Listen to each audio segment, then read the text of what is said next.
শীতকালে অনেক রকম সবজি পাওয়া যায়। তো আজকে তোমাদের সাথে এমনই একটা সবজি শেয়ার করব যা তোমরা ভাত বা রুটির সাথে, রুটি পরোটার সাথে খেতে পারবে। হ্যালো বন্ধুরা, আকাশ ডায়েরিতে সবাইকে স্বাগতম। যারা আমার চ্যানেলে নতুন আছো প্লিজ চ্যানেলটা সাবস্ক্রাইব করে পাশে থাকা বেল আইকনে ক্লিক করে দিও। তো দেখো এখানে আমি দিয়েছি তেল গরম করে পেঁয়াজকুলি আর সামান্য একটু নুন দিয়েছি।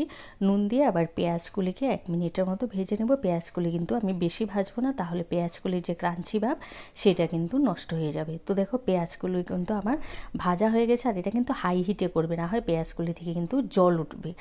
একদম হাই হিটে কিন্তু ভেজে নিতে হবে। এবার আমি এখানে দুটো আলু না লম্বা লম্বা করে পাতলা পাতলা করে কেটে নিয়েছি, কারণ আলুগুলো নতুন আলু তো সেদ্ধ হতে একটু টাইম লাগে।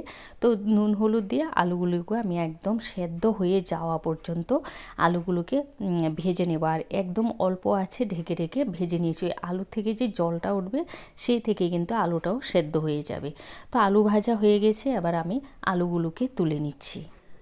আলুগুলো তুলে নেওয়ার পর ওই একই কড়াইতে আবারও তেল দিয়ে দিয়েছি পাঁচফোড়ন। সেটা হয়তো ভিডিওটা একটু স্কিপ হয়ে গেছে। পাঁচফোড়ন দিয়ে দিয়েছি ফুলকপি আর ব্রোকলি, এগুলো কিন্তু আমি ভাপিয়ে নিইনি, কাঁচা অবস্থায় দিয়েছি, তাহলে এর একটা ক্রাঞ্চি ভাবটা কিন্তু ভালো লাগবে খেতে। তারপরে নুন হলুদ দিয়ে একদম ঢেকে ঢেকে অল্প আছে রান্না করে নেব। এখানে কিন্তু আমি এক্সট্রা কোনো জল ব্যবহার করব না, ওই সবজি থেকে যে জলটা উঠবে সেটা দিয়েই কিন্তু সবজিগুলো সেদ্ধ হয়ে যাবে আর একটু মাখো মাখো ভাবটাও থাকবে। তারপরে কয়েকটা কাঁচা লঙ্কা দিয়ে যখন একদম সবজিগুলো সেদ্ধ হয়ে গেছে, তখন ওই যে আলু আর পেঁয়াজগুলিগুলো ভেজে রেখেছি সেগুলোকে আমি দিয়ে দিচ্ছি। দিয়ে ওই সবজিটার সাথে বাকি সবজিগুলোর সাথে মিশিয়ে নিয়েছি। মিশিয়ে নিয়ে এবার নামানোর আগে ওই ছোটো চামচে দিয়েছি 1 চা চামচ চিনি।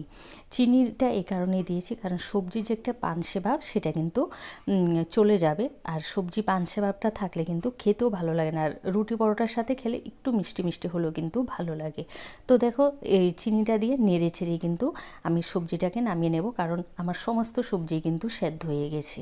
এটা বেশ একটু মাখো মাখো ভাব হবে আর খেতে কিন্তু দুর্দান্ত লাগে। তোমরা এইভাবে শীতকালে পেঁয়াজকলির এই রেসিপিটা অন্তত একবার খেয়ে দেখো, ভীষণ ভীষণ ভালো লাগে। ভিডিওটা ভালো লাগলে তোমাদের আত্মীয় স্বজন বন্ধুবান্ধব সবার সাথে শেয়ার করে দিও। যারা আমার চ্যানেলে নতুন আছো প্লিজ চ্যানেলটা সাবস্ক্রাইব করে পাশে থেকো। ভালো থেকো।